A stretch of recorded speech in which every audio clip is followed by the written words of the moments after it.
Yo, why is this game so cool? Just give me this game right now. I'm ready. Are you ready?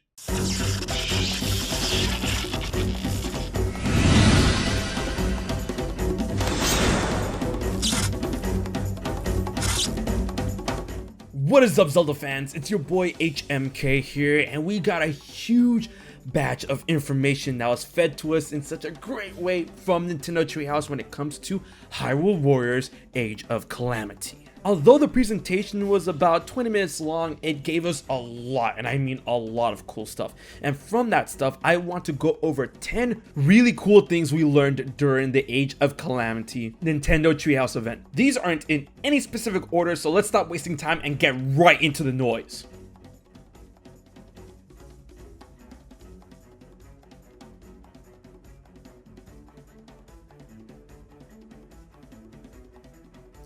Let's talk about that UI for a second. Literally, Hyrule Warriors Age of Calamity ripped Breath of the Wild's UI out of the game and put it into this game. Koei Tecmo and Nintendo really should be commended for this, because now I'm getting the optimal feel that this is truly a Breath of the Wild styled game that is a prequel to the original Breath of the Wild. It really isn't any of that hanky-panky over-the-top original setting that we got from Hyrule Warriors. And it really drives home the fact that this is an important piece to the Zelda chronology and history, especially towards Breath of the Wild. While it may seem like something small, it does go a long way.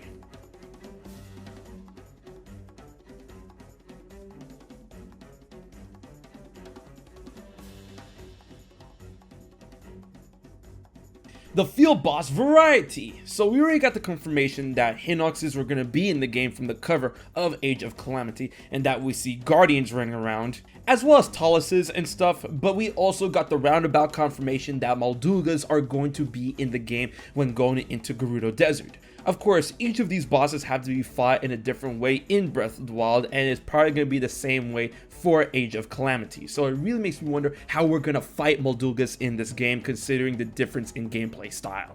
Either way, I'm excited to take down these titans in a new way.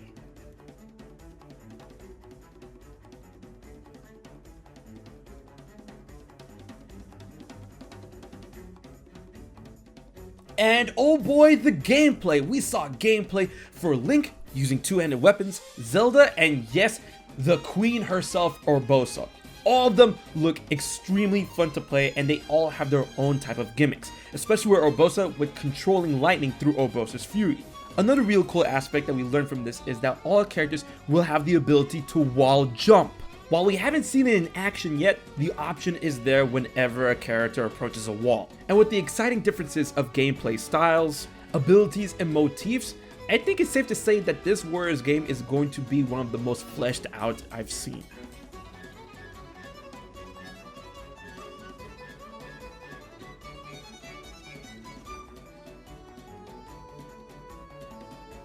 The base. So from the TGS gameplay that we saw with Age of Calamity, the one tower, Sheikah Tower, that came out of the ground has been confirmed to act as the base of operation for Link and pals. It is here Link will get most of his work done and where he will transport from place to place when it comes to his missions. I think it's a really cool idea that they're doing this that'll help flesh out the idea of Sheikah Towers, as I'm sure that all of the Sheikah running around will be able to tell more about any other underlying purpose they may have as Link gets set out from this specific one.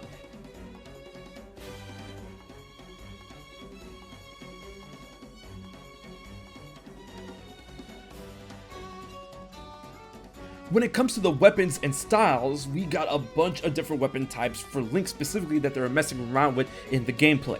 Here they confirmed and reconfirmed a couple of things. One, the weapons will not break in Age of Calamity, which is nice, but is a given considering that it's a Hyrule Warriors game. You can fuse weapons together in order to get them stronger, level them up, or possibly carrying over traits. And with the confirmation of the two-handed weapon, Link now has 3 gameplay styles in the one-handed sword, the two-handed weapon, and the spear.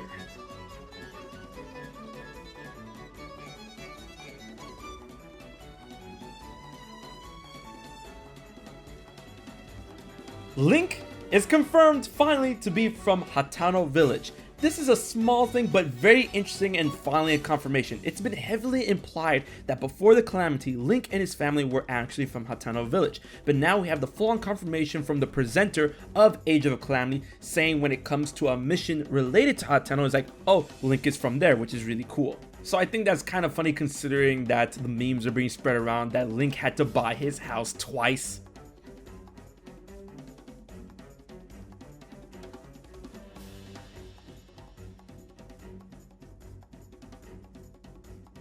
Customization is confirmed in a big way, well, specifically for Link. While we did have the subtle confirmation that we're going to have different costumes for each character, where we see the champions in their pre-champion and post-champion attire, the Nintendo Treehouse gameplay confirmed that for Link specifically, you'll be able to change your headgear, your body gear, and your boots just like you did in the original Breath of the Wild. However, it seems that this customization will purely be cosmetic this time around, as there are no stat buffs or anything tied to these specific clothing or armor sets. While we have seen the other characters wear different outfits through the trailers and gameplay, it is still unknown if their specific customization is going to be as robust as Link's.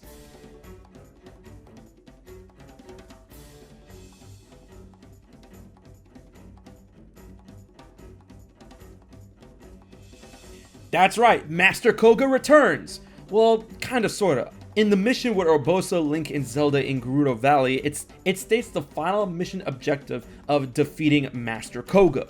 While I do believe that this Master Koga is going to be the same Master Koga that we fight in Breath of the Wild 100 years afterwards, it is stated in Creating a Champion that the Koga in Breath of the Wild inherited the name Koga. However, considering that he was old and out of shape by the time we fought him in Breath of the Wild, I do believe that given that Yiga members are defected Sheikah and can live a really long time, that these two characters are going to be one and the same.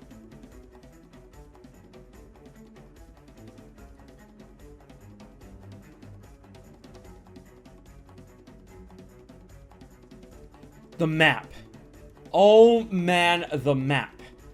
It's literally how this game is going to run when it comes to where your missions are, where you have to go to make your weapons, where you have to go in order to increase your weapon combos. It's the Breath of the Wild map adapted for this Hyrule Warriors game. I was floored when looking at this map. It has the different regions all separated for you in terms of missions and what you can do in those specific regions of Hyrule. Now, of course, the game guides you on where you need to go next to further the story, but the fact that all of Hyrule is basically kind of there for you to explore in terms of the map to complete missions and objectives, it was really tantalizing to see in action, to say the least. And I cannot wait to mess around with the map like this for Age of Calamity.